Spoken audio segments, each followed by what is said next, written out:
안녕하세요. 좋은 하루 보내세요. 저희 채널이 마음에 드셨다면 좋아요와 구독 부탁드려요. 여러분의 응원이 힘이 된답니다.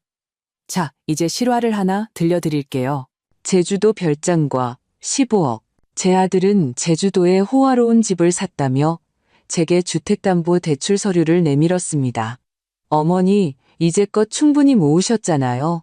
이제 가족을 도울 때예요. 저는 거절했습니다. 그러자 아들은 저를 상대로 15억 원의 소송을 걸었습니다. 하지만 재판 당일 판사님은 아주 간단한 질문 하나를 던졌습니다. 차가 식은 지는 오래되었지만 저는 온기도 맛도 느끼지 못한 채 찻잔을 들고 창밖만 바라보고 있었습니다. 유리창 너머로 아침 안개가 서서히 걷히며 이웃집 화단이 보였습니다. 몇 주째 가지치기를 하려고 마음만 먹고 손을 대지 못했던 바로 그 장미들이었습니다. 세상 모든 것이 일시정지 버튼을 누른 것처럼 멈춰 있었습니다. 공기 중에는 중요하지만 불쾌한 일을 앞둔 듯한 긴장감이 맴돌았습니다. 62의 나이에 저는 모든 것이 멎는 순간이 불길한 징조라는 것을 이미 알고 있었습니다. 불행은 늘 고요함 속에서 가장 자주 스며드는 법이니까요. 초인종이 울린 것은 정확히 9시 반이었습니다. 저는 현관문 렌즈로 확인하러 가지도 않았습니다. 민준이라는 것이 분명했으니까요. 그는 항상 똑같은 자세로 서 있습니다. 어깨는 뒤로, 턱은 앞으로. 마치 회사 회의에 참석한 것처럼요. 어머니 집 문턱에서 말입니다. 그의 옆에는 언제나처럼 며느리 서아가 있었습니다. 아침 일은 시간임에도 미용실에서 막 나온 듯한 머리에는 흐트러진 머리카락 한 올 없었습니다. 그녀의 손에는 가죽 서류철이 들려 있었는데 마치 방패라도 되는 양가슴에 꼭 껴안고 있었습니다. 어머니, 좋은 아침이에요. 민준이가 늘 짓던 비즈니스 미소를 띠며 말했습니다. 그 미소에서는 온기 대신 연습된 정중함의 냉기가 느껴진 지 오래였습니다. 커피 사왔어요. 아들은 시내 중심가에 있는 커피 한 잔 값이 제 일주일치 커피값과 맞먹는 그 카페에 봉투를 내밀었습니다. 4건 있는데. 저는 대답했지만 결국 문을 열어 그들을 안으로 들였습니다. 그들이 문턱을 넘어서자마자 어깨에 무거운 짐이 얹히는 것을 느꼈습니다. 나이 때문도 피로 때문도 아니었습니다. 제가 이미 익숙하게 알고 있는 바로 그 무게감이었습니다. 아무 용건 없이 찾아온 것이 아닐 때 느껴지는 무게. 그들의 눈은 제 거실을 빠르게 기계적으로 훑었습니다. 마치 습관처럼요. 평가하고 계산하고 가늠하는 눈빛이었습니다. 서아는 소파 가장자리에 조심스럽게 앉았습니다. 15년 전 남편과 제가 소박하게 살며 10원 한 장 아껴가며 샀던 바로 그 소파였습니다. 그때는 제가 직접 고른 이 꽃무늬 천이 소박하지만 정겹다고 생각했습니다. 지금은 색이 바래고 닳았지만 그래서 더 정이 가는 물건입니다. 서아의 비싼 청바지 옆에서 그 소파는 유독 이질적으로 보였습니다. 그녀는 이 집을 한 번도 좋아한 적이 없었고 처음부터 그것을 분명히 했습니다. 집이 좁다, 모든 것이 낡았다, 자기 수준에 맞지 않는다고 말했죠. 저는 그 말을 듣는 것이 고통스러웠습니다. 이건 그냥 벽이 아니라 제 인생이니까요. 피곤해 보이시네요, 어머님. 그녀가 입술을 섬세한 미소 모양으로 만들며 말했지만 눈은 차가웠습니다. 잠을 잘 못 주무셨나 봐요. 아니, 잘 잤어. 저는 제 안락의자에 몸을 기댔습니다. 제가 가장 아끼는 의자였습니다. 남편이 제 50번째 생일에 선물해 준 것이었죠. 지금은 가죽이 갈라졌지만 의자는 여전히 제 몸의 형태를 기억하고 있었습니다. 저를 감싸주고 안정시켜 주었죠. 그런데 이렇게 이른 아침에 무슨 일이야? 두 사람은 서로 시선을 교환했습니다. 아주 특징적인 가족 간의 말없는 눈빛이었지만 모든 것이 담겨 있었습니다. 마치 저는 이 방에 없는 사람처럼요. 민준이가 헛기침을 했습니다. 저는 그 버릇을 압니다. 10대 때부터 불편한 부탁, 대개는 돈 문제일 때 저렇게 하곤 했습니다. 저희가 좋은 소식이 있어서 왔어요. 아들이 말을 시작하며 제게 번쩍이는 브로셔 한 부를 내밀었습니다. 부동산 중개인들이 쓰는 것처럼 두껍고 화려한 사진이 담긴 것이었습니다. 어머니, 저희가 집을 찾았어요. 바로 그 집을요. 표지에는 호화로운 저택이 있었습니다. 새하얀 기둥, 수영장, 창문 바로 뒤로 펼쳐진 바다, 광고에서나 나올 법한 거대한 주방, 제주도예요. 아들이 덧붙였습니다. 그 목소리에는 마치 자신이 직접 지은 듯한 자부심이 가득했습니다. 그래, 아름답구나. 저는 말했습니다. 정말로 아름다웠기 때문입니다. 하지만 우리 같은 사람들을 위한 곳은 아니었습니다. 솔직히 말해 아들을 위한 곳도 아니었죠. 이건 꿈이 아니라 완전히 다른 세상의 이야기였습니다. 침실 4개, 욕실 5개, 서아가 자신감 있게 말했습니다. 전용 해변도 있고요. 바다 전망 테라스에 아이들을 위한 별도 공간도 있어요. 아이들이 편안해할 거예요. 아이들은 6살 쌍둥이 민우와 미나였습니다. 저는 1년에 한두 번, 그것도 정해진 시간에나 볼 수 있었습니다. 부모는 항상 스마트폰만 들여다보며 떠날 시간만 재고 있었고, 아이들은 태블릿과 만화 영화 사이를 오가는 그림자 같았습니다. 좋게 들리네. 저는 조심스럽게 대답했습니다. 바로 분위기를 망치고 싶지 않았기 때문입니다. 그들은 다시 시선을 교환했습니다. 하지만 이번 눈빛은 단순히 가족 간의 눈빛이 아니었습니다. 긴장되고 무언가를 숨기는 듯한 눈빛이었습니다. 민준이가 더 가까이 다가와 협상기술 강의에서나 보여주는 열린 대화 자세로 손을 모았습니다. 사실은요, 저희 주택담보대출에 보증인이 필요해요. 마치 스위치가 딸깍하고 눌린 것 같았습니다. 방안이 싸늘해지는 듯 했습니다. 저는 그 말을 이미 들어본 적이 있었습니다. 한두 번이 아니었죠. 그리고 매번 똑같은 표정으로 자신에게 빚진 것이 당연하다고 여기는 어른의 얼굴이었습니다. 보증인이라. 저는 시간을 벌기 위해 되뇌었습니다. 그냥 형식적인 거예요. 서아가 재빨리 끼어들었습니다.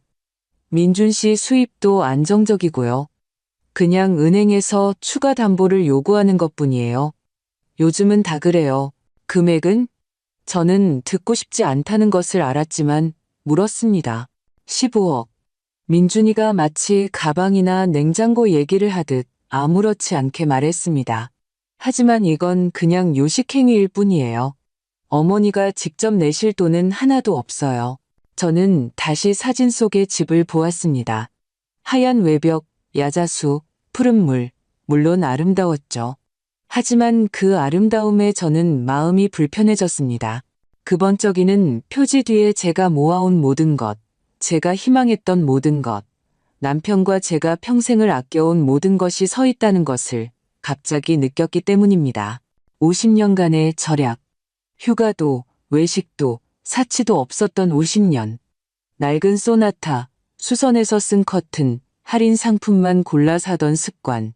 그 모든 것은 오직 누구에게도 의존하지 않고 안정적이고 평온하게 살기 위함이었습니다. 생각 좀 해봐야겠다. 저는 말했습니다. 망설여서가 아니라 잠시 숨 돌릴 틈을 줄 무언가를 말하고 싶었을 뿐입니다.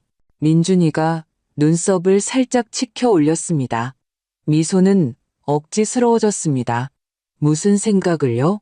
어머니, 이건 그냥 보증일 뿐이에요.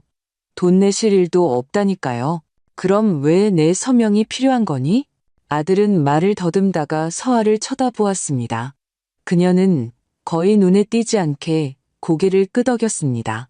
어머니는 아파트도 있고 예금도 있으시잖아요. 그리고 우린 가족이잖아요. 가족.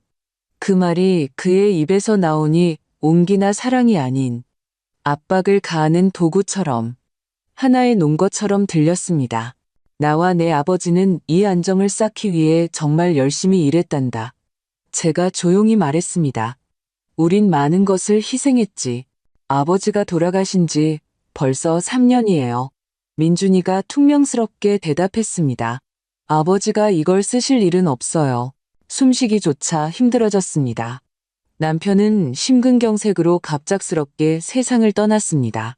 우리가 막 은퇴 후의 삶을 꿈꾸기 시작했을 때, 우리 자신을 위해 살기 시작했을 때였습니다. 민준 씨. 서아가 부드럽게 말하며 그의 손을 만졌습니다. 하지만 언제나처럼 유감의 말 한마디, 사과의 말 한마디 없었습니다. 저는 일어섰습니다. 힘들었지만 일어섰습니다. 너희들 이제 그만 가줬으면 좋겠구나. 어머니, 그만하세요. 너무 극적으로 만드시네요. 민준이는 계속 앉아 있었습니다. 목소리는 거의 은혜를 베푸는 듯한 거만한 톤이었습니다. 저희가 어머니를 위해 해드린 모든 걸 생각해서 그냥 부탁 하나 들어달라는 거잖아요. 너희가 날 위해 뭘 했는데? 그 말이 어떻게 튀어나왔는지 저도 몰랐습니다. 언제 그냥 보고 싶어서 온 적 있었니? 언제 필요해서가 아니라 그냥 안부 물으려고 전화한 적 있었어?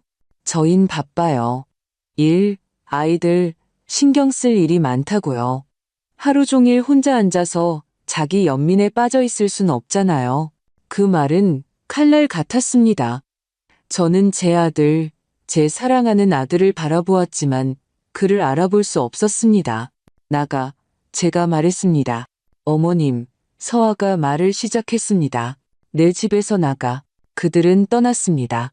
하지만 떠나기 전 민준이는 거실 테이블 위에 서류 뭉치를 올려놓았습니다. 생각해보세요, 어머니. 며칠 시간은 있어요. 하지만 너무 끌지는 마세요. 집이 오래 기다려주지 않을 테니까요. 문은 조용히, 거의 정중하게 닫혔지만 그 뒤에는 남편과 제가 수십 년간 쌓아온 모든 것을 파괴할 수 있는 공허함과 서류 뭉치만이 남았습니다. 저는 테이블에서 서류를 집어들어 읽어보려 했지만 눈은 피곤했고 글자들이 흐릿하게 보였습니다. 거기에는 조건, 이자, 용어, 낯선 단어들이 가득했습니다. 하지만 한 가지는 바로 이해할 수 있었습니다. 이것은 형식적인 절차가 아니라 수억 원에 달하는 진짜 책임이었습니다. 그리고 만약의 경우 모든 것이 제게 떠넘겨질 것이었습니다. 저는 고개를 들어 제 방을 둘러보았습니다. 남편과 제가 거의 30년을 보낸 바로 그 방. 안락의자, 담요, 책장, 사진. 제 집, 우리의 집. 서아 같은 사람에게는 너무나 초라하겠지만 저에게는 요새였습니다. 50년간의 분별 있는 삶. 저는 항상 모든 것을 계산하고 저축하고 모았습니다. 단순하지만 튼튼한 것을 샀습니다. 통장에 돈을 넣었고 대출을 받지 않았으며 빚내서 휴가를 가지 않았습니다. 저는 부자가 아니라 단지 신중했을 뿐입니다. 그렇게 교육받았을 뿐입니다. 우연에 기대지 않고 누구에게도 기대지 않도록 전화벨이 예고 없이 울렸습니다. 화면에는 옆집 김영이라는 이름이 떴습니다. 새 집 건너 사는 이웃 과부였습니다. 저는 망설임 없이 전화를 받았습니다. 선영 씨. 그녀의 목소리는 언제나처럼 따뜻하고 약간 쉰 듯했습니다. 댁에 민준이가 나가는 거 봤어요. 괜찮아요? 저는 창가로 다가갔습니다. 김영희 씨는 자기 집 부엌에서 전화기를 든 채 제 쪽을 바라보고 있었습니다. 호기심도 비난도 아닌 진심으로 걱정하는 사람의 눈빛이었습니다. 괜찮아요.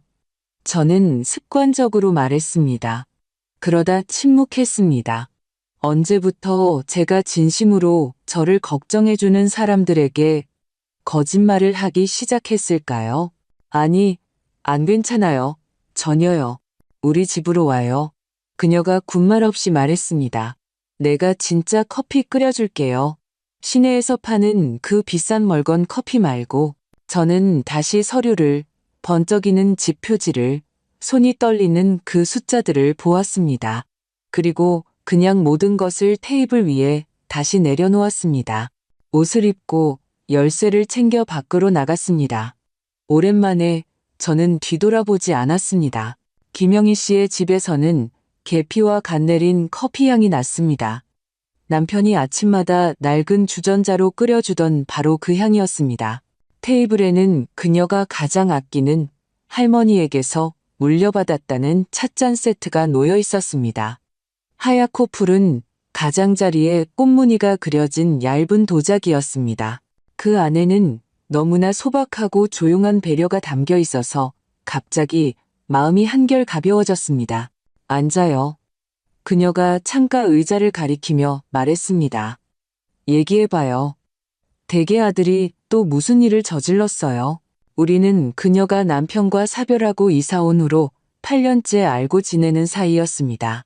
우리의 우정은 단번에 생긴 것은 아니었지만 산책과 대화, 설탕 2스푼을 빌려주는 것 같은 소소한 일들 속에서 단단해졌습니다. 같은 일을 겪은 여자들 사이에 말없는 이해가 있었습니다. 3 이후의 3. 아들이 주택담보대출 보증을 서달래요. 저는 찻잔을 받으며 말했습니다. 15억 원짜리요. 제주도에 있는 집, 바다, 수영장, 욕실 5개. 김영희 씨의 손이 찻잔과 함께 허공에서 멈췄습니다. 뭐라고 하던가요? 그냥 형식적인 절차라고요. 선영 씨.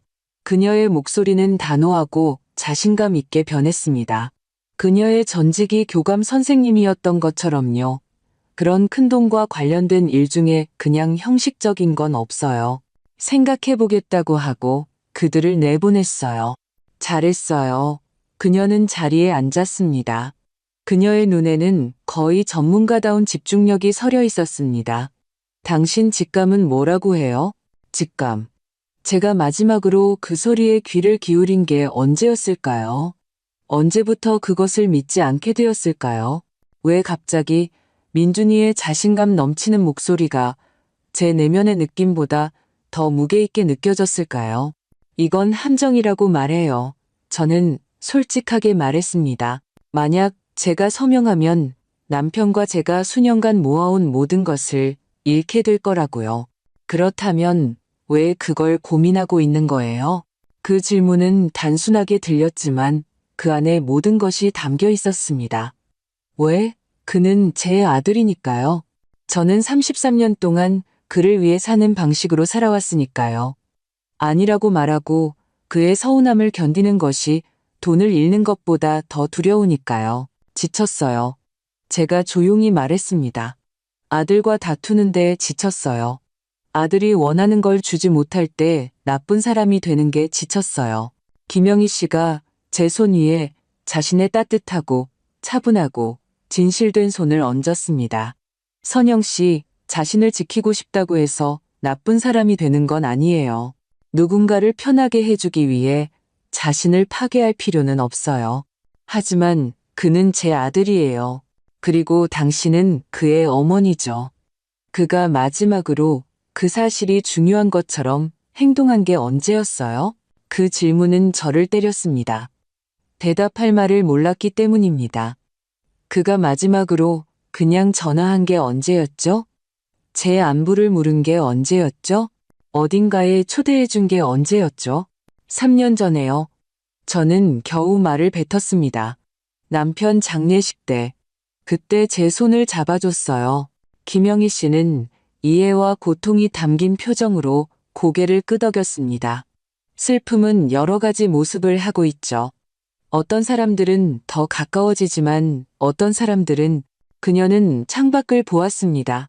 어떤 사람들은 남의 재산을 세기 시작하죠. 그가 미리 계획했다고 생각하세요?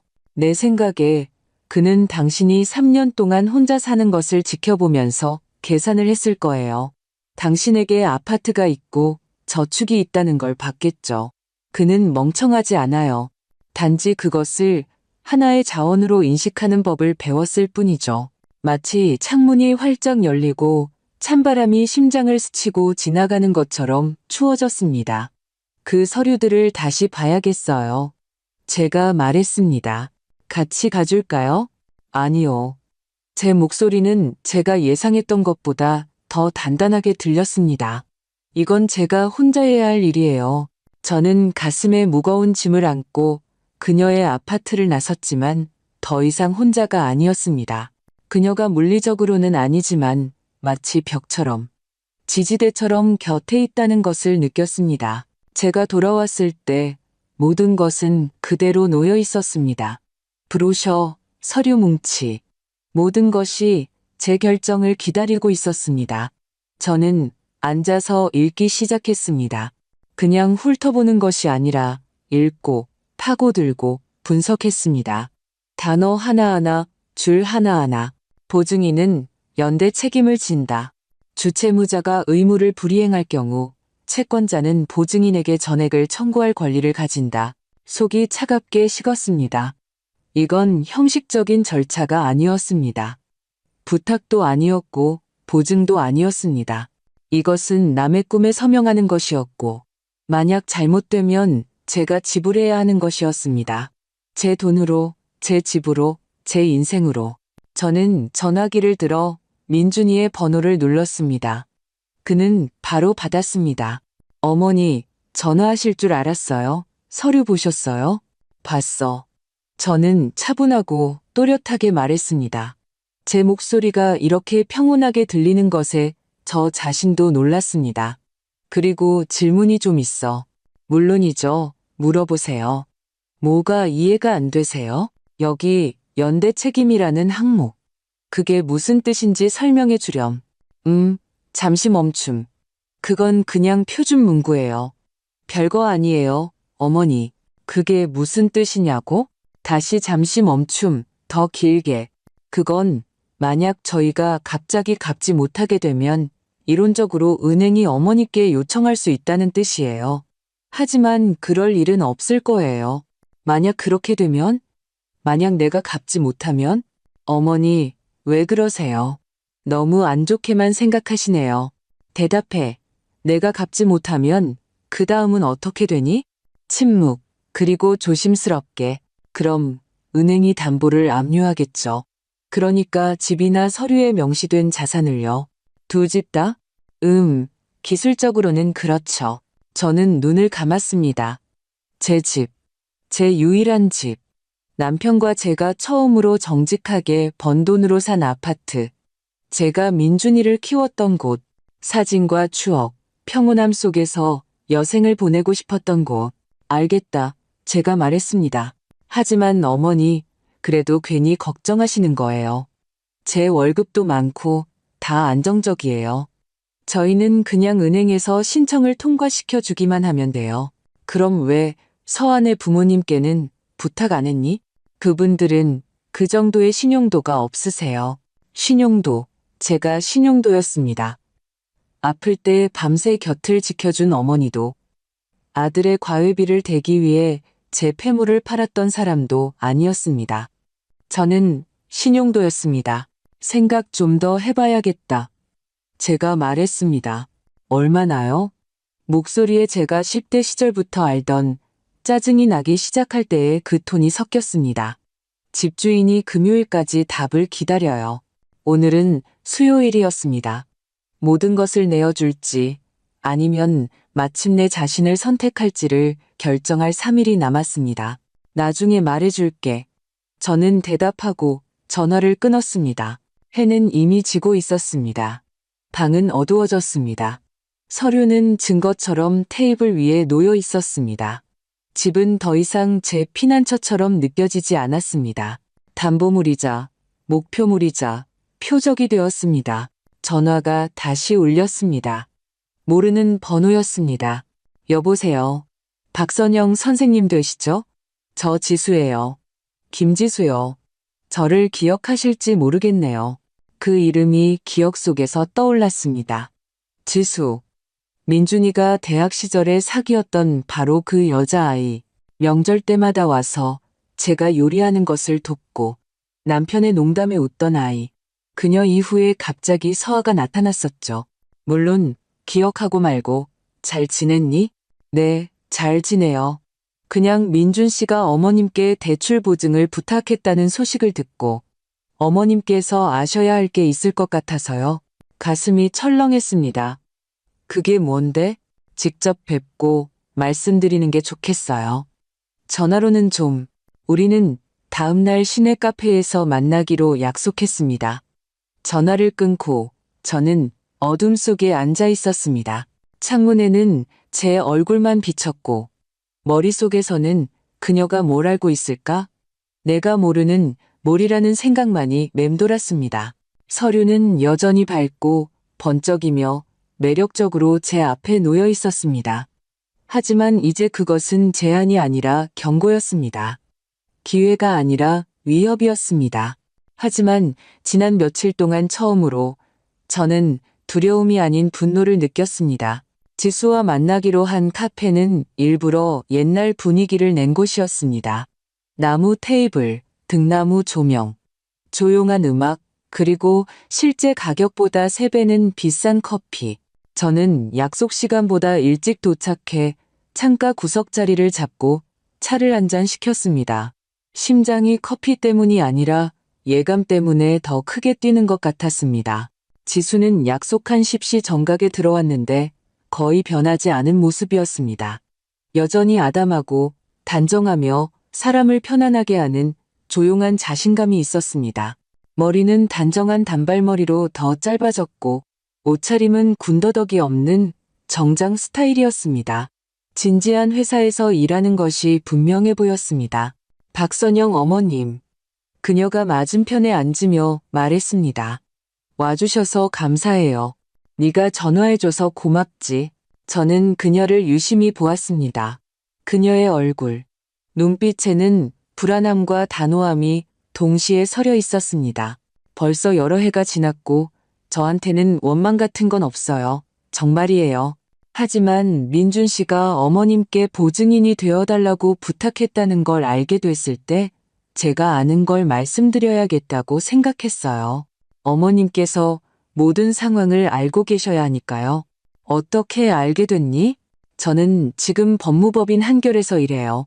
부동산 관련 사건을 담당하죠. 민준 씨가 사려는 제주도 집. 저희가 매도인을 알아요. 저희 오랜 고객이거든요. 이번 거래에서 저희가 그분을 대리하는 건 아니지만 상황이 어떻게 돌아가는지는 알고 있어요.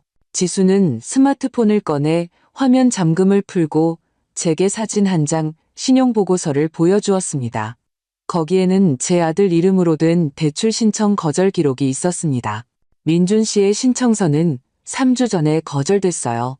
그녀가 차분하게 말했습니다. 부채 부담이 너무 높아요. 신용카드 빚이 많고 자동차 할부금도 마이너스 상태예요. 지금 사는 아파트 대출금도 이미 연체된 상태고요. 주변 세상이 기우는 듯 했습니다. 귀에서 윙윙거리는 소리가 났습니다. 아들이 얼마나 자신있게 월급으로 충분하고도 남아라고 말했는지, 얼마나 가볍게 손을 내저으며 어머니 그냥 형식적인 거예요 라고 했는지 떠올랐습니다. 아들은 모든 게 괜찮다고 그냥 서명만 필요하다고 했어 제가 속삭였습니다. 사실은요, 지수가 목소리를 낮췄습니다. 어머님 없이는 은행에서 신청서 검토조차 안 할 거예요. 어머님은 그냥 보험이 아니라 승인을 받을 수 있는 유일한 방법인 셈이죠. 그리고 그녀는 출력물 한 장을 꺼냈습니다. 매도인에게 계약금으로 1억 5천만 원이 이미 지불됐어요. 이건 반환되지 않는 돈이에요. 금요일까지 계약서에 서명이 안 되면 그 돈은 그냥 날아가는 거예요. 1억 5천. 저는 겨우 말을 내뱉었습니다. 그런 돈이 어디서 났을까? 모르겠어요. 그녀가 솔직하게 대답했습니다. 하지만 제 느낌으로는 그건 사실상 그에게 없는 돈일 거예요. 저는 다시 자리에 앉으며 온몸이 떨리는 것을 느꼈습니다. 아들은 아무 말도 하지 않았습니다. 빚에 대해서도 연체에 대해서도 이미 그런 큰 돈을 지불했다는 사실에 대해서도 이건 도움을 청하는 게 아니었구나. 제가 천천히 말했습니다. 이건 나를 재앙 속으로, 남의 계산 착오 속으로 끌어들이려는 시도였어. 바로 그거예요. 지수가 고개를 끄덕였습니다. 어머님께서 알 권리가 있다고 생각했어요. 그녀는 잠시 침묵하더니 마치 생각을 정리하는 듯 했습니다. 그리고 한 가지 더요. 그녀가 더 조용히 말했습니다. 이런 말을 하는 게 적절할지 모르겠지만 어머님은 저희가 왜 헤어졌는지 모르셨죠? 저는 고개를 저었습니다. 남편과 저는 그때 그들의 일에 끼어들지 않기로 했습니다. 아들은 그냥 어느 날 그렇게 됐다고만 말했습니다. 제가 어머니가 아프셔서 잠시 고향에 내려가 있었어요. 그런데 돌아와 보니 그가 우리가 완전히 헤어지기도 전에 서아 씨를 만나기 시작했더라고요. 제가 물었을 때 그는 서아 씨와 함께하면 더 많은 전망이 있고 그녀가 제가 줄 수 없는 것 인맥, 수준, 지위를 줄 수 있다고 말했어요. 가슴속에서 무언가 쥐어짜는 듯한 느낌이 들었습니다. 제가 가지고 있는 줄도 몰랐던 오래된 상처였습니다. 미안하구나. 제가 말했습니다. 넌 그런 대우를 받을 아이가 아니었는데 원망하지 않아요. 그녀가 희미하게 웃었습니다. 저는 그냥 그걸 기억하고 깨달았어요. 만약 그가 이익을 위해 관계를 쉽게 포기했다면 돈 문제가 걸렸을 때 어머님께도 그렇게 할 수 있을 거라고요. 우리는 군말 없이 조용히 헤어졌습니다. 그 후에도 저는 오랫동안 카페에 앉아 그녀가 남겨준 신용보고서를 훑어보았습니다. 거기에는 온통 빚, 마이너스, 연체 기록뿐이었습니다. 모든 것이 명백하고 공식적이었습니다. 그리고 이 모든 게 통제되고 있다는가 하면 아래 저에게 숨겨져 있었습니다. 그는 단순히 어려운 상황에 처한 것이 아니었습니다. 그는 자유낙하 중이었고 저를 함께 끌고 가려 했던 것입니다. 저는 운전대를 구명조끼처럼 꽉 잡고 천천히 집으로 향했습니다. 머릿속에는 단 하나의 생각뿐이었습니다. 이건 우연이 아니다. 이건 계획이다. 그는 모든 것을 알면서도 찾아왔던 것이다. 집에는 모든 것이 제자리에 놓여 있었습니다. 서류, 브로셔, 마치 서명을 기다리는 덫처럼. 제가 문턱을 넘어서는 순간 전화가 울렸습니다. 화면에는 민준이라고 떴습니다. 어머니. 목소리는 일부러 부드럽게 꾸민 듯했습니다. 어제 대화에 대해 얘기하고 싶었어요. 저희가 생각해봤는데 만약 어머님께서 그래도 망설이신다면 저희가 집 지분의 일부를 드릴 수도 있어요. 한 5% 정도요. 어머님도 이 일에 참여하시는 거니까요. 저는 거의 웃음이 터질 뻔했습니다. 만약의 경우 모든 빚을 제 어깨에 지게 될 집의 5%, 남의 꿈의 5%, 반평생 모아온 모든 것을 파괴할 수 있는 꿈의 5%. 관대하구나. 제가 차분하게 말했습니다. 공식적으로 처리할 수 있어요. 어머님은 그냥 보증인이 아니라 공동소유주처럼 되시는 거죠. 정확히 뭐의 공동소유주? 물론 제주도 집이죠. 전망 좋은. 만약 너희가 돈을 못 갚으면? 문제가 생기면 내 5%는 어떻게 되니, 민준아? 잠시 멈춤. 그리고 조심스럽게.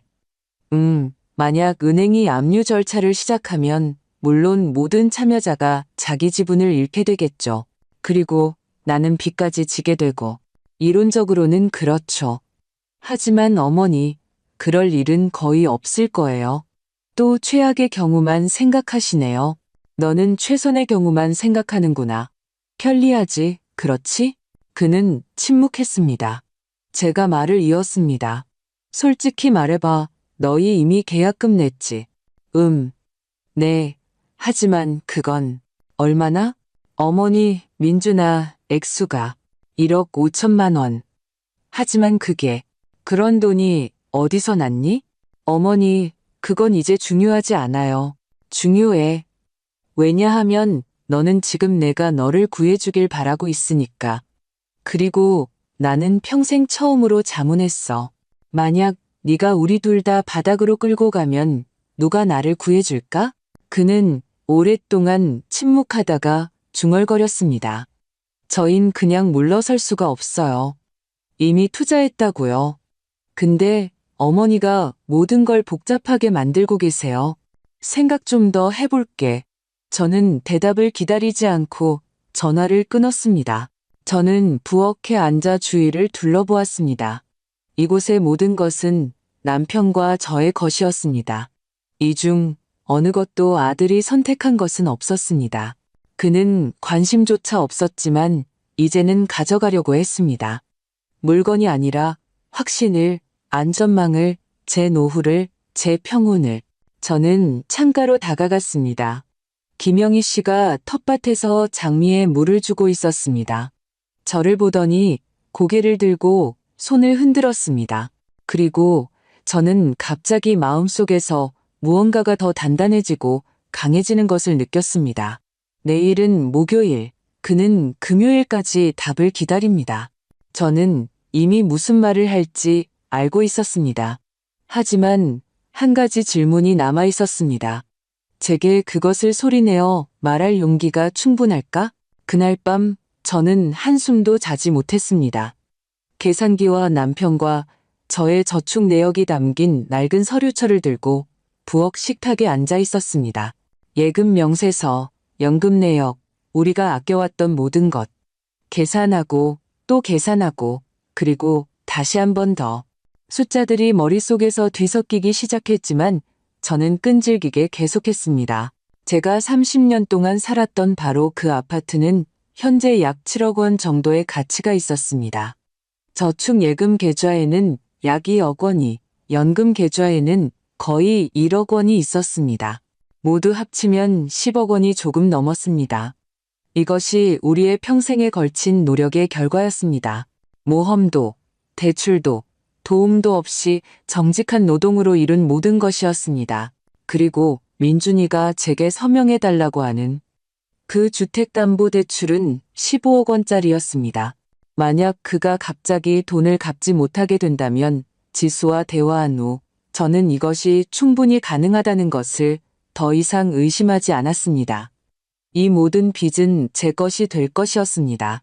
저는 돈뿐만 아니라 머리 위 지붕을, 안전을, 제게 버팀목이 되어 주었던 모든 것을, 남편과 제가 수년간 소박하게 살았던 이유 자체를 잃게 될 것이었습니다. 새벽이 가까워질 무렵 저는 차를 끓이고 참지 못해 우리의 오랜 지인인 김철수 변호사님께 전화를 걸었습니다. 자동 응답기에서 그의 차분한 목소리가 흘러나왔습니다. 메시지를 남겨주시면 업무 시간에 연락드리겠습니다. 하지만 저는 기다릴 수 없었습니다. 저는 수화기에 대고 말했습니다. 김 변호사님, 저 박선영입니다. 긴급히 상담이 필요합니다. 보증에 관한 심각한 문제입니다. 가능하신 대로 바로 전화 주세요. 해가 막 떠오를 때 저는 마침내 불을 껐습니다. 잠든 것이 아니라 그냥 앉아서 주전자가 끓는 소리, 창밖의 새들이 아침 노래를 시작하는 소리를 들으며 생각했습니다. 지금 정신 차리지 않으면 나중에는 너무 늦을 것이라고. 김철수 변호사님은 정확히 8시에 전화를 주셨습니다. 언제나처럼 시간을 잘 지키셨습니다. 박선영 선생님, 좋은 아침입니다. 무슨 일입니까? 저는 그에게 모든 것을 이야기했습니다. 제주도 집 이야기, 민준이의 설득, 지수 이야기, 빚 문제, 그리고 제대로 설명되지 않은 서류들까지. 그는 묵묵히 들으며 가끔 날짜, 금액, 세부 사항을 확인했습니다. 제가 말을 마치자 그는 아주 간단하게 말했습니다. 절대로 어떤 상황에서도 서명하지 마십시오. 선생님은 그냥 서명하는 것이 아니라 아드님과 똑같은 제2의 채무자가 되는 것입니다. 만약 아드님이 돈을 갚지 않으면 모든 의무는 온전히 선생님께 넘어옵니다. 이해합니다. 저는 고개를 끄덕였습니다. 하지만 저는 아니오라고 말하는 방법뿐만 아니라 만약 아들이 압박하기 시작하거나 심각한 갈등이 시작되면 어떻게 해야 할지도 알아야 합니다. 그는 잠시 침묵했습니다. 압박이 있을 거라고 생각하십니까? 저는 담보에 대해 물었을 때에 그의 차가운 목소리를 떠올렸습니다. 저를 이기적이라고 비난했던 모습, 그리고 서아가 그 모든 것을 돌처럼 굳은 정중함으로 묵묵히 지지하던 모습을 떠올렸습니다. 네, 그럴 거라고 생각해요. 아들은 제가 동의하는 데 익숙해요. 그렇다면 증거를 수집하기 시작하셔야 합니다. 모든 대화, 문자 메시지, 통화 기록을 저장하세요. 협박이 있다면 기록하시고요. 이것은 이미 갈취를 목적으로 한 압박으로 규정될 수 있습니다. 아들이 제 재산에 강제로 제 서명 없이 접근할 수 있나요? 아니요, 물론 안 됩니다. 하지만 만약 아들에게 집 열쇠가 있다면 그건 해결해야 합니다. 그에게 열쇠가 있었습니다. 저는 잠시 침묵했습니다. 조금 부끄럽기까지 했습니다. 네, 남편이 죽은 후에 만약의 경우를 대비해 한 세트를 주었습니다. 혹시 무슨 일이 생길까봐. 그렇다면 오늘 당장 자물쇠를 바꾸세요. 그가 단호하게 말했습니다. 그리고 한 가지 조언 더. 은행에 가셔서 본인 직접 방문과 신분증 2개 없이는 어떠한 거액 거래도 할 수 없도록 금지를 설정하세요. 이건 일반적인 절차입니다. 그리고 유언장도 갱신하세요. 모든 것이 허점 없이 명확하게 정리되도록요. 그가 전화를 끊었을 때 저는 두려움이 아니라 명확함을 느꼈습니다. 저는 마침내 남들이 제게 원하는 것에 반응하는 것이 아니라 스스로 행동하기 시작했습니다. 가장 먼저 열쇠 수리공을 불렀습니다. 자물쇠는 이 시간 만에 교체되었습니다. 이제 민준이는 예전처럼 전화도 초대도 없이 들어올 수 없게 되었습니다. 그 다음에는 은행에 갔습니다. 남편과 제가 90년대 말부터 돈을 보관해온 바로 그 은행이었습니다. 이 과장님은 우리를 오랫동안 기억하고 있었고 바로 차를 권하며 자리에 앉혔습니다. 박선영 선생님, 어떻게 오셨습니까? 일 때문에 왔어요. 이 과장님. 예금 접근 조건을 변경하고 전체적으로 믿을 만한 분과 이야기하고 싶어서요. 물론입니다. 무슨 일이 있으셨습니까? 저는 민준이가 남겨둔 서류를 보여주었습니다. 그는 오랫동안 꼼꼼히 읽고 조용히 페이지를 넘기다가 조심스럽게 그것들을 테이블 위에 놓았습니다. 이건 심각한 문제입니다.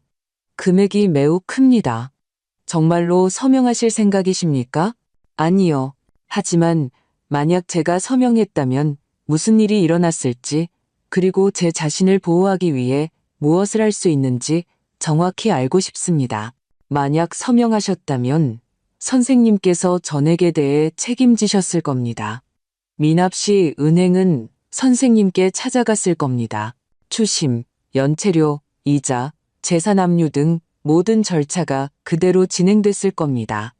그리고 서류를 보면 연체 시 선생님의 아파트가 위험에 처하게 됩니다. 연금 저축도 동결될 수 있고 이론적으로는 보호받지 못할 경우 일부 청구될 수도 있습니다. 저는 숨을 내쉬었습니다. 그렇다면 제안을 걸어주세요. 500만 원 이상의 모든 거래는 반드시 제가 직접 신분증과 도장을 가지고 와야만 가능하게요. 지점장님 확인을 거치더라도요. 바로 처리해드리겠습니다. 그리고 혹시 유언장 갱신도 원하십니까? 저희 지점에 법률 자문위원이 있습니다. 원해요. 예약 좀 잡아주세요. 은행을 나섰을 때 밖에는 밝은 햇살이 비치고 있었습니다. 가벼운 바람이 불었고 저는 갑자기 제가 더 이상 희생자가 아니라는 것을 깨달았습니다. 그저 도와달라고, 서명만 해달라고, 거절하지 말아달라고 불려다니던 사람이 아니었습니다. 저는 경계를 설정하고 아니오라고 말하는 사람이었습니다. 이것은 새로운 느낌이었지만 아주 올바른 느낌이었습니다. 제가 막 주전자를 올리고 있을 때 민준이가 나타났습니다. 창밖으로 그를 보았습니다. 자신감 있는 걸음걸이, 긴장된 얼굴. 문으로 다가와 손잡이를 당겼습니다. 아무 일도 없었습니다. 다시 한번 당기더니 문을 두드렸습니다. 어머니, 문이 안 열려요. 저는 잠시 망설였습니다. 그를 조금 서 있게 내버려 두었습니다. 생각할 시간을 주었습니다. 그리고 문을 열었습니다. 그는 당황한 얼굴로 서 있었습니다. 열쇠가 안 맞아. 자물쇠 바꿨어? 응, 오늘 아침에. 왜? 여긴 내 집이니까. 그리고 누가 들어올 수 있는지는 내가 결정하기로 했어. 그의 얼굴에 짜증이 스쳐 지나갔지만 그는 그것을 재빨리 정중함 뒤로 숨겼습니다. 무슨 보안 문제라도 생겼어요? 아니, 그냥 누가 언제 들어올지, 내가 직접 결정하고 싶어서. 어머니, 저를 불안하게 하시네요. 이 모든 게 그 집 때문이죠? 들어와. 얘기 좀 해야겠다. 그는 들어오자마자 거실 테이블 쪽을 쳐다보았습니다. 서류는 제자리에 있었습니다. 제가 이미 모든 것에 서명했을 거라고 기대했던 것이 분명했습니다. 결정하셨어요? 결정했어. 저는 소파를 가리켰습니다. 앉아, 우리 어른답게 얘기해야지. 그는 계속 서 있었습니다. 분위기 잡지 마시고 그냥 말씀하세요. 저희를 도와주실 거예요? 아니에요? 아니, 민준아, 나는 보증인이 되지 않을 거고 그 서류에 서명하지 않을 거야. 그는 얼어붙었습니다. 그리고 표정이 정중함에서 차가움으로 바뀌었습니다. 저희를 안 도와주시겠다고요? 너희가 감당할 수 없는 것을 위해 나와 내 아버지가 쌓아온 모든 것을 위험에 빠뜨리지 않을 거야. 저희는 감당할 수 있어요. 그가 말을 시작했습니다. 제가 설명했잖아요. 너는 나한테 많은 걸 말했지. 하지만 진실은 말하지 않았어. 저는 지수가 남겨준 종이를 들어 올렸습니다. 너는 은행이 거절했다는 말도, 내게 이미 연체가 있다는 말도, 너희가 2년 전에 파산 신청을 했다는 말도 하지 않았어. 그는 창백해졌습니다. 누가 그런 말을 했어요? 그건 중요하지 않아. 중요한 건 네가 그 모든 걸 숨기고 내가 서명하기를 바랐다는 거야. 그는 한 걸음 앞으로 다가와 예전에 동료들에게 통했던 그 목소리로 바꾸었습니다. 부드럽고 논리적이며 거의 다정한 목소리. 어머니, 누구나 어려움을 겪을 수 있어요. 그게 인생이죠. 저희는 그냥 한 걸음 앞으로 나아가고 싶을 뿐이에요. 이 집은 기회라고요. 저희가 어머니께 참여를 제안하잖아요. 이건 투자예요. 이건 투자가 아니야. 이건 덫이야. 그리고 나는 그 덫에 걸려들지 않을 거야. 가면이 벗겨졌습니다. 제가 어릴 때부터 보기 두려워했던 그 얼굴, 화나고 요구하는 얼굴만 남았습니다. 그럼 거절하시는 거예요? 지금 진심이에요? 나는 내 안전을 지키는 거야. 나는 나 자신을 선택하는 거야. 어머니는 62이에요. 아파트에 혼자 앉아서 쓰지도 않을 돈이나 지키고 있잖아요. 그게 뭐가 현명한 거예요? 내가 이 모든 걸 나와 남편과 함께 직접 벌었다는 것. 남의 허영심을 위해서가 아니라는 것. 그분은 돌아가셨어요, 어머니. 이제 안 계세요. 그런데 어머니는 욕심을 부리고 계세요. 저희는 모든 걸 잃게 될 거예요. 그리고 저는 아이들에게 왜 그렇게 됐는지 말할 거예요. 나는 아이들에게 그들의 아버지가 책임감 대신 허세를 선택했다고 말할 거야. 그는 눈도 깜빡이지 않고 저를 쳐다보았습니다. 그의 눈에는 아들이 아닌 낯선 사람이 있었습니다. 후회하게 될 거예요. 가족도 손주도 없이 혼자 남게 될 거고 그때 가서야 깨닫게 될 거예요. 저는 문으로 다가가 문을 열었습니다. 나가, 민준아. 그는 말없이 나갔지만 그의 등에서 저는 분노와 공허함을 느꼈습니다. 저는 혼자 남았고 오랜만에 죄책감을 느끼지 않았습니다. 테이블 위에는 여전히 서류들이 놓여 있었지만 이제는 더 이상 저를 두렵게 하지 않았습니다. 그것들은 그냥 종이일 뿐이었습니다. 저는 그것들을 집어들어 벽난로에 던졌습니다. 불꽃이 빠르게 그것들을 삼켰습니다. 남은 것은 제뿐이었습니다. 내일은 금요일. 민준이는 계약금을 잃고 집을 잃겠지만 저는 제 집을 지킬 것이고 그것이 가장 중요했습니다. 법원에서 온 등기는 화요일 아침에 도착했습니다. 제가 그 담보대출 서류를 태워버린 지 정확히 3주 후였습니다. 젊은 남자가 가져왔는데 법무법인 직원인 듯 정중하고 약간 민망해 보였습니다. 죄송합니다. 저는 그냥 전달만 하는 사람이라서요. 그가 인쇄된 두꺼운 봉투를 건네며 말했습니다. 이해해요. 고마워요, 총각. 문을 닫고 부엌으로 들어가 식탁에 앉았습니다. 봉투에는 피고 박선영과 소장이라는 글자가 적혀 있었습니다.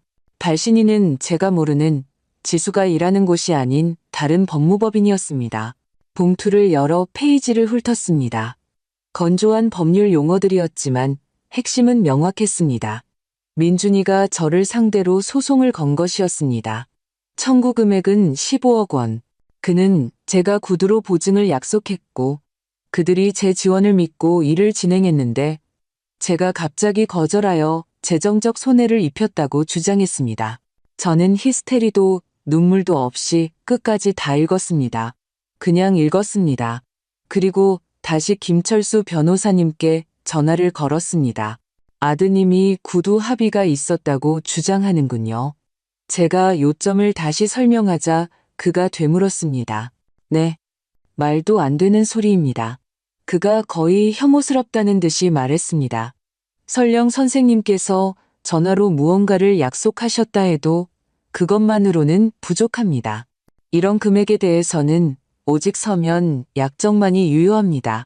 그는 선생님께서 겁을 먹을 것이라고 계산하고 있는 겁니다. 만약 제가 겁먹지 않으면요. 그렇다면 우리는 법정에 가서 이 주장을 박살낼 겁니다. 그는 법률 전문가가 아닙니다. 스스로 무덤을 파고 있는 겁니다.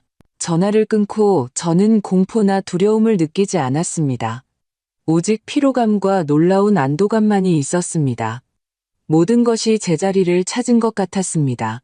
민준이는 더 이상 설득하거나 부탁하거나 압박하려 하지 않았습니다. 그는 자신이 누구인지를 보여주었습니다. 실수를 저지르는 아들이 아니라 자신이 원하는 것을 얻기 위해 제 어머니를 상대로 소송을 걸 준비가 된 사람이었습니다.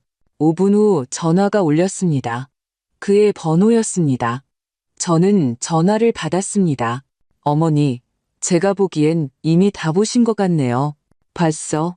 저는 일이 법정까지 가길 원치 않았어요. 하지만 어머니께서 저를 그렇게 만드셨어요. 네가 너 자신을 그렇게 만든 거야. 나는 그냥 아니라고 말했을 뿐이야. 저희는 어머니의 지원을 믿고 있었어요. 어머니께서 도와주실 거라는 암시를 주셨기 때문에 저희는 약속을 이행했어요. 그런데 갑자기 모른 척 하셨잖아요. 나는 생각해 보겠다고 했어. 그리고 나중에 솔직하게 아니라고 말했지. 우린 가족이잖아요, 어머니. 저는 침묵했습니다. 만약 망신을 당하고 싶지 않으시다면 그가 이미 억제된 목소리로 말을 이었습니다. 저희에게 양보하실 수 있어요. 그냥 계약금 그 1억 5천만 원만 보상해 주시면 소송을 취하할게요. 모든 게 끝날 거예요. 저는 쓴웃음을 지었습니다. 기쁨이 아닌 씁쓸함에서 나온 웃음이었습니다. 그러니까 너는 내가 내 집을 위험에 빠뜨리기를 거절한 것에 대해 너희에게 돈을 지불하길 바라는 거니? 저는 모든 것이 조용히 평화롭게 해결되길 원해요. 재판은 언제나 진흙탕 싸움이에요. 어머니께서 그런 걸 원하세요? 너는 원하니? 네, 어머니를 상대로 소송을 거는 걸. 무엇 때문에? 어머니가 남의 모험에 서명하기를 원치 않았다는 이유로? 저는 정의를 추구하는 겁니다. 너는 돈을 추구하는 거야. 그는 침묵했습니다. 그럼 법정에서 보자. 제가 말하고 전화를 끊었습니다. 저는 부엌에 앉아 있었습니다. 차는 식어가고 있었습니다. 창밖의 바람이 커튼을 흔들었습니다. 저는 창밖을 보며 불안도, 서운함도 아닌 명료함을 느꼈습니다. 마치 모든 것이 제자리를 찾은 것 같았습니다. 그리고 이제 제게는 누구를 지켜야 하는지에 대한 의심이 더 이상 없었습니다. 돈도 벽도 아닌 바로 저 자신을. 1시간쯤 지났을 때 김영희 씨가 문을 두드렸습니다. 손에는 쿠키가 담긴 접시가 들려 있었습니다. 얼굴은 엄격했지만 지지가 가득했습니다. 들었어요. 동네가 벌써 시끄러워요. 그녀가 맞은편에 앉으며 말했습니다. 절대 사과할 생각은 하지 마요. 그럴 생각 없어요. 아들이 당신을 상대로 소송을 걸다니. 제정신이 아니에요. 겁주려는 속셈이겠죠. 그래서 당신은요? 저는? 아니요. 저는 그녀의 눈을 똑바로 쳐다보았습니다. 그가 선을 넘었어요. 저는 더 이상 죄책감을 느끼지 않아요. 김영희 씨는 자신이 가져온 서류철을 펼쳤습니다. 나도 여기서 가만히 있지 않았어요. 우리 손녀가 좀 도와줘서 자료를 모았죠. 안에는 사진, 출력물, 소셜미디어, 스크린샷이 있었습니다. 명품 쇼핑백을 든 서아, 고급 레스토랑에서 찍은 사진들, 와인잔을 손에 든 민준이의 휴가 사진, 모두 지난 1년 동안의 것이었습니다. 날짜가 옆에 적혀 있었습니다. 과시적인 글귀들과 함께요. 이 모든 것이 그들이 겨우 살림을 꾸려나가고 있었다는 시기에 벌어진 일이었습니다. 이거 다 며느리 SNS 페이지에서 나온 거예요. 공개 계정이라 닫지도 않았더라고요. 날짜랑 장소도 다 있어요.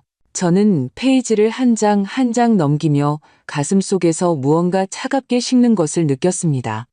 이것은 실수가 아니라 삶의 방식이었습니다. 남의 것을 쓰고 그 다음에 요구하고 그 다음에 불평하는. 더 있어요. 김영희 씨가 말했습니다. 이건 그들 파산 신청서 사본이에요. 2021년 사유는 의료비 지출, 시험관 아기 시술 비용이라고요. 하지만 그들은 이미 아이들이 있었잖아요. 바로 그거예요. 그들은 법정에서 선서하에 거짓말을 한 거예요. 그때 거짓말을 했다면 지금 거짓말하는 걸 뭐가 맑겠어요? 저는 이 서류들을 저를 비상구처럼, 은행처럼, 구해줘 버튼처럼 이용한 남의 삶을 보았습니다. 그리고 갑자기 깨달았습니다. 저는 혼자가 아니었고 무력하지 않았습니다. 제게는 진실이 있었고 사람들이 있었고 기억이 있었습니다. 그리고 이제는 서류도 있었습니다. 만약 재판까지 가게 되면 제가 조용히 말했습니다. 증언해 주실 수 있으세요? 당신 곁에 있을 거예요. 저뿐만 아니라 이 동네 전체가 당신 편에 설 거예요. 우리는 오랫동안 모든 걸 봐왔어요. 단지 당신이 예전에는 참았을 뿐이죠. 이제 저는 참을 생각이 없었습니다. 재판은 빠르게 잡혔습니다. 첫 번째 예비 심리는 2주 후에 열렸습니다. 낡고 벽이 벗겨지고 다리가 흔들리는 의자가 놓인 구청의 작은 회의실에서 진행되었습니다. 저는 김철수 변호사님과 함께 조금 일찍 도착했습니다. 그는 서류철을 들고 차분하게 말했습니다. 중요한 건 흔들리지 않는 겁니다. 변명하지 마세요. 선생님은 아무 빚도 지지 않았습니다. 알아요. 저는 고개를 끄덕였습니다. 민준이는 시작하기 1분 전에 도착했습니다. 말쑥한 정장 차림에 진지한 표정, 그리고 자기 머리보다 3배는 커 보이는 서류 가방을 든 젊고 자만심에 찬 변호사와 함께였습니다. 서아도 그들과 함께 있었는데 검은 드레스에 단정한 머리를 했지만 마치 장례식에 온 듯한 얼굴이었습니다. 어머니, 민준이가 고개를 끄덕였습니다. 일이 이렇게 돼서 유감입니다. 넌 어떻게 되길 바랐는데? 제가 차분하게 대답했습니다. 네가 소송을 걸었잖아. 나는 이제 엄마가 아니라 피고야. 존댓말을 쓰도록 해. 그는 움찔했습니다. 서아는 시선을 돌렸습니다. 재판이 시작되자 50대쯤 되어 보이는 미소 없이 엄격한 여성 판사님이 서류를 훑어보고 눈을 가늘게 뜨고 안경을 벗었습니다. 원고 측에 묻겠습니다. 피고가 보증인이 되어주기로 약속했다고 주장하십니까? 네, 민준이가 단호하게 말했습니다. 저희는 구두 합의가 있었습니다. 저희는 그것을 기반으로 집구매를 진행했습니다. 그 합의에 대한 증거는 어디에 있습니까? 대화요. 저희는 함께 상의했습니다. 저희는 가족입니다. 그것만으로는 불충분합니다. 김 변호사님이 차분하게 말했습니다.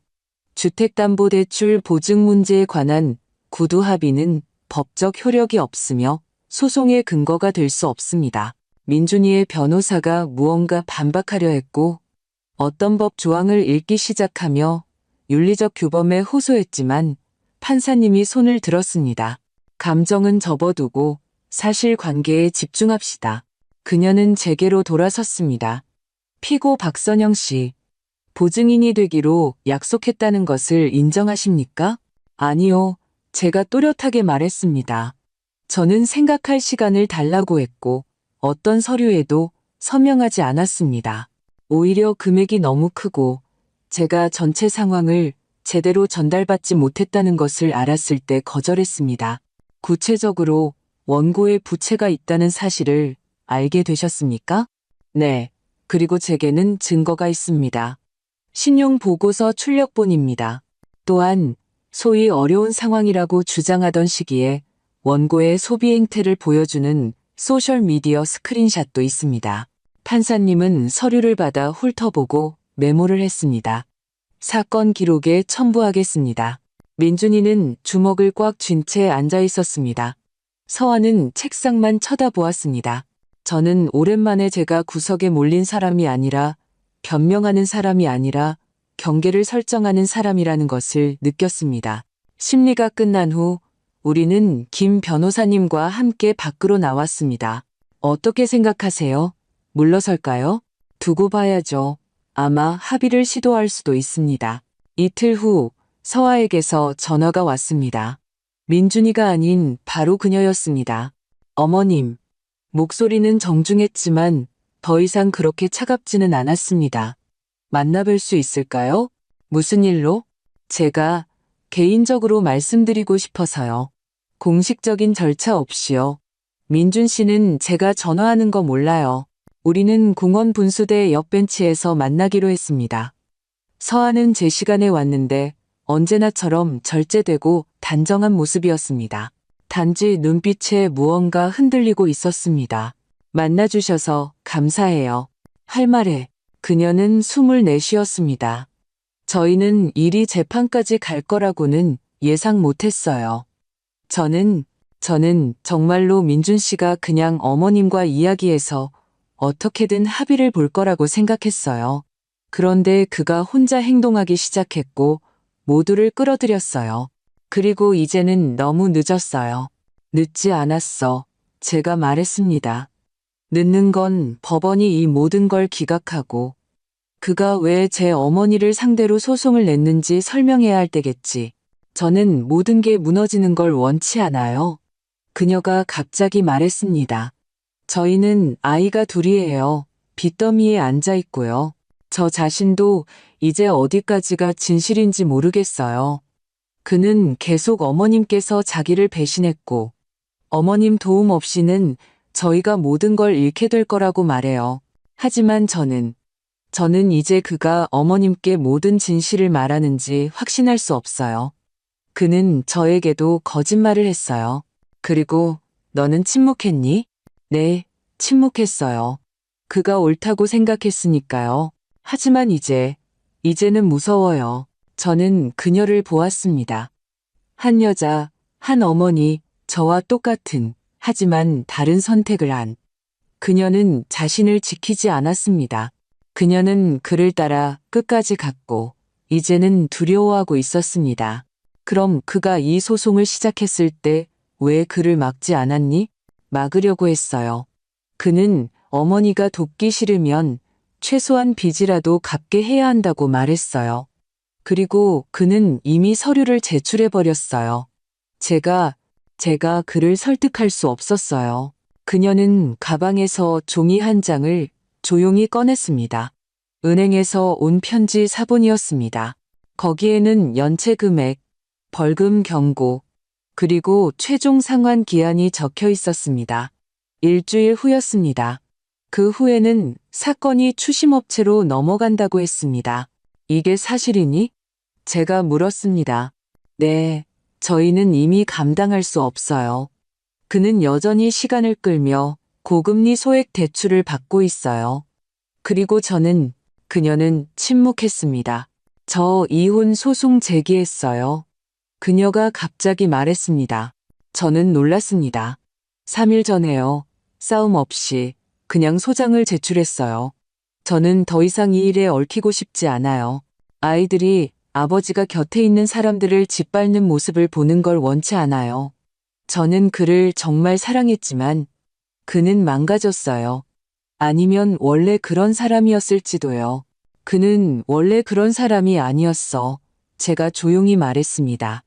하지만 세월이 흐르면서 그렇게 됐지. 아무도 제때 그를 막지 않았으니까. 서아가 일어섰습니다. 저는 그냥 제가 그의 편이 아니라는 걸 말씀드리고 싶었어요. 그리고 저는 어머님께 불리한 증언을 하지 않을 거예요. 저는 고개를 끄덕였습니다.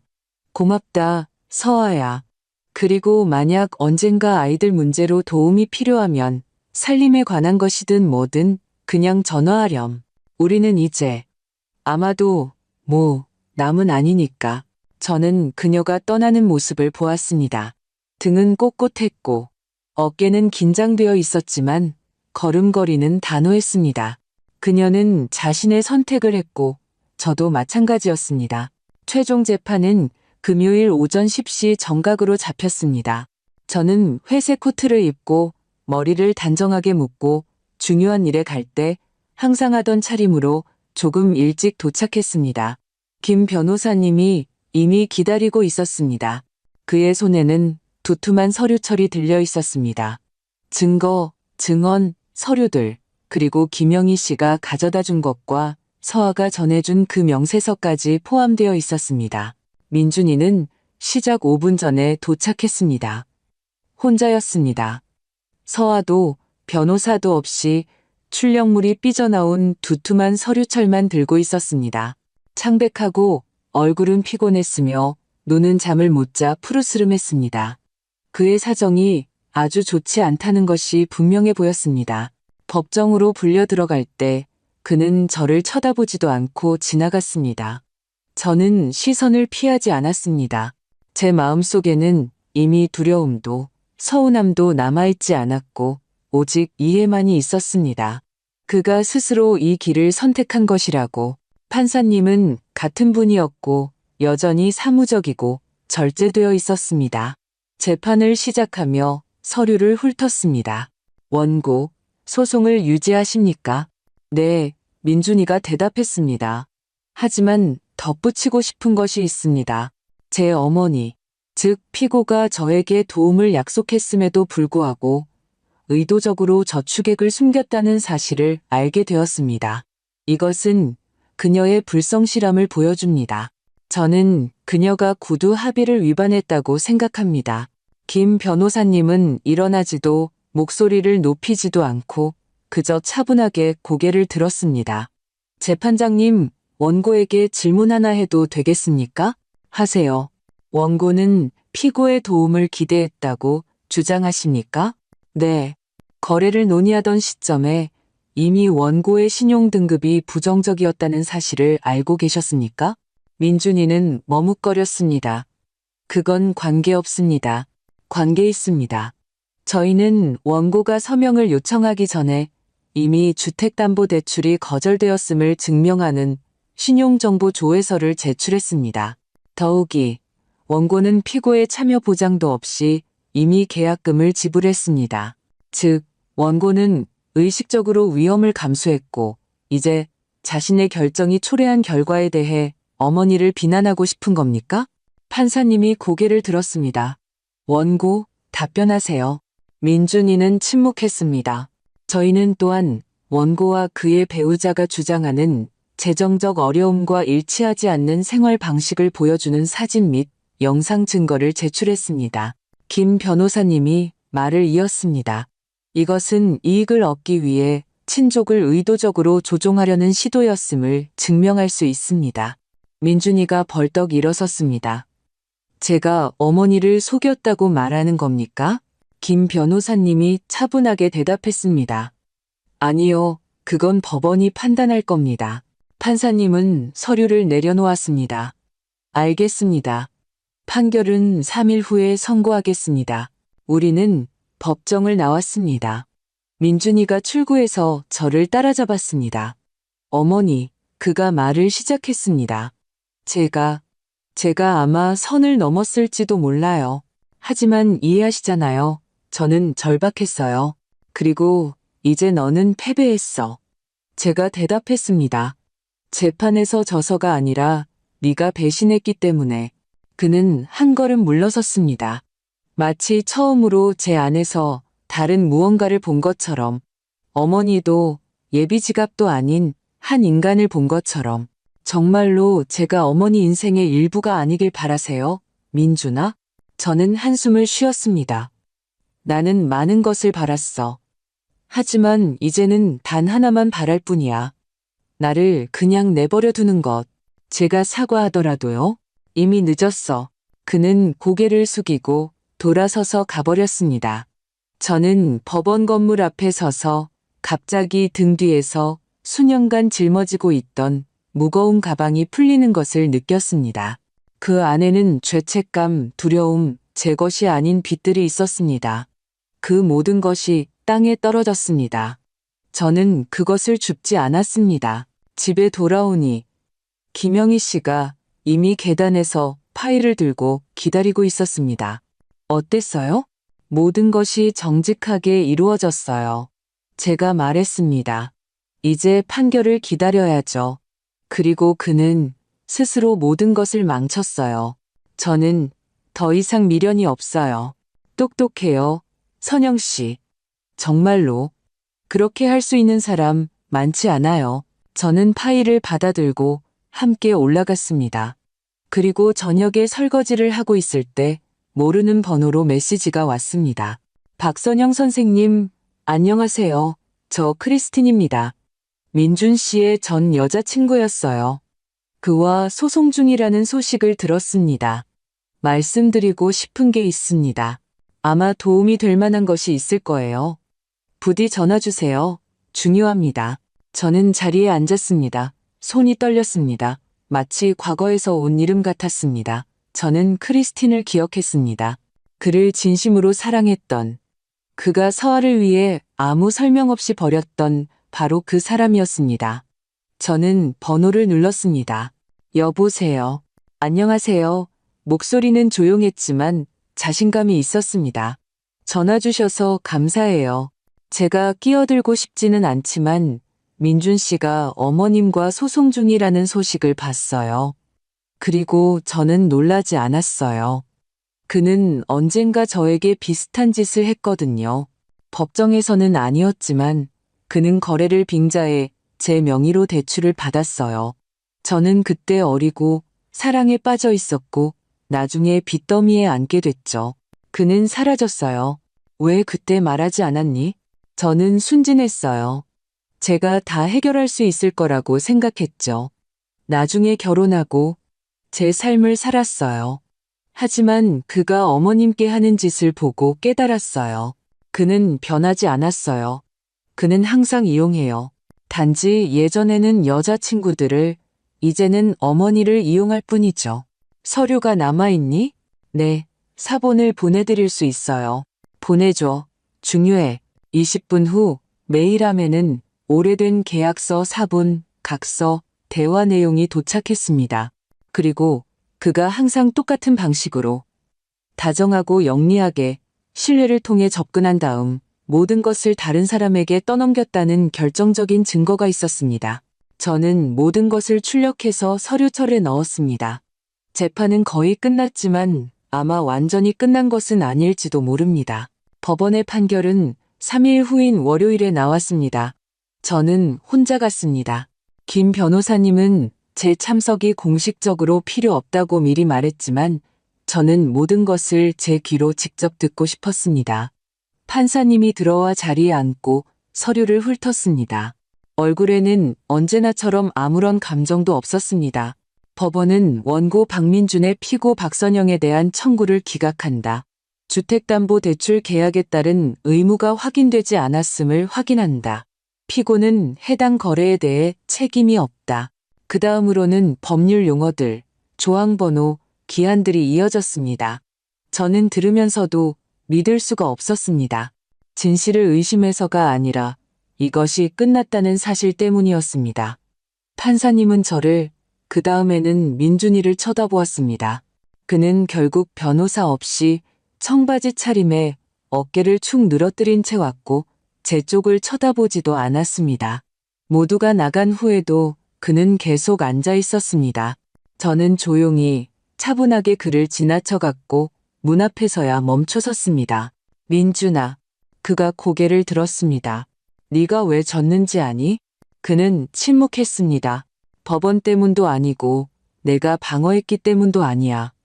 내가 오직 사랑만이 있던 곳에 전쟁을 일으켰기 때문이야. 그는 아무 말도 하지 않았습니다. 그리고 저는 떠났습니다. 그날 저녁 김 변호사님께 전화가 왔습니다. 축하드립니다. 박선영 선생님. 모든 것이 공정하게 끝났습니다. 맞소송을 제기하시겠습니까? 정신적 피해, 평판 손해에 대해서요.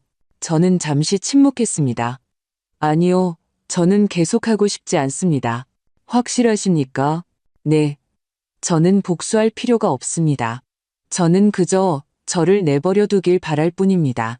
그것도 승리입니다. 그가 말했습니다. 다음 날, 저는 오래된 통장을 해지하고 새 통장을 개설했습니다. 모든 저축액을 옮겼습니다. 아파트에 대해서는 증여 절차를 밟았습니다. 물론 민준이가 아닌 저 자신에게요. 더 이상 누구도, 법원도, 은행도 그곳에 손댈 수 없도록. 그리고 나서 공증인을 찾아가 새 유언장을 작성하고 10원 한 장까지 모든 것을 명시했습니다. 제가 떠날 생각은 없었지만 만약의 경우 모든 것이 제가 결정한 대로 조작도 놀라움도 없이 진행되기를 바랐습니다. 반년이 지났습니다. 저는 더 이상 민준이나 서아에게서 소식을 듣지 못했습니다. 단 한 번 가게에서 그를 보았는데 모르는 사람처럼 지나갔습니다. 저는 서운하지 않았습니다. 오히려 그가 아무것도 가져가려 하지 않고 웃지도 설득하지도 자신에게 빚졌다고 생각하지도 않은 것은 아마 처음이었을 겁니다. 그는 그냥 지나갔습니다. 그리고 그 안에 해방감이 있었습니다. 저는 이제 조용히 삽니다. 아침에는 발코니에서 차를 마시고 책을 읽고 집을 정리합니다. 가끔 김영희 씨를 찾아가고 가끔 그녀가 저를 찾아옵니다. 우리는 소소하게 서로를 돕습니다. 그리고 가끔 차를 마시다가 그녀가 갑자기 말합니다. 있잖아요, 선영 씨. 당신은 정말 강해요. 진짜로. 그렇게 할 수 있는 사람은 많지 않아요. 그러면 저는 웃습니다. 제가 더 나은 사람처럼 보이고 싶어서가 아니라 제가 단지 저 자신을 부서지게 내버려 두지 않았다는 것을 알기 때문입니다. 서아가 최근에 짧게 인간적으로 문자를 보냈습니다. 그때 악으로 갚지 않아주셔서 감사해요. 저는 아이들과 함께 있어요. 저희 잘 버티고 있어요. 만약 언젠가, 언제든 연락해요. 저는 읽고 답장하지 않았습니다. 화가 나서가 아니라 모든 말이 이미 끝났다는 것을 깨달았기 때문입니다. 지금 제 책상 서랍에는 바로 그 서류철이 놓여 있습니다. 서류 없이 텅 비어 있습니다. 저는 가끔 그것을 열어보고 제 자신에게 상기시킵니다. 신뢰는 서명이 아니라 선택이라고. 그리고 당신이 자신을 선택할 때 그것은 배신이 아니라 성숙이라고. 만약 누군가 그것을 이해하지 못했다면 그것은 더 이상 제 잘못이 아니라고. 이 이야기를 끝까지 들어주셔서 감사합니다. 이 이야기가 여러분의 마음에 와닿았다면 좋아요를 누르고 구독해주세요. 그리고 댓글로 여러분의 생각이나 비슷한 경험이 있었는지 꼭 알려주세요. 이는 영상이 더 널리 퍼지는 데 도움이 되고 제가 더 많은 이런 따뜻한 이야기를 만드는데 영감을 줍니다. 정말 감사합니다. 건강하시고 오래오래 행복하게 사세요.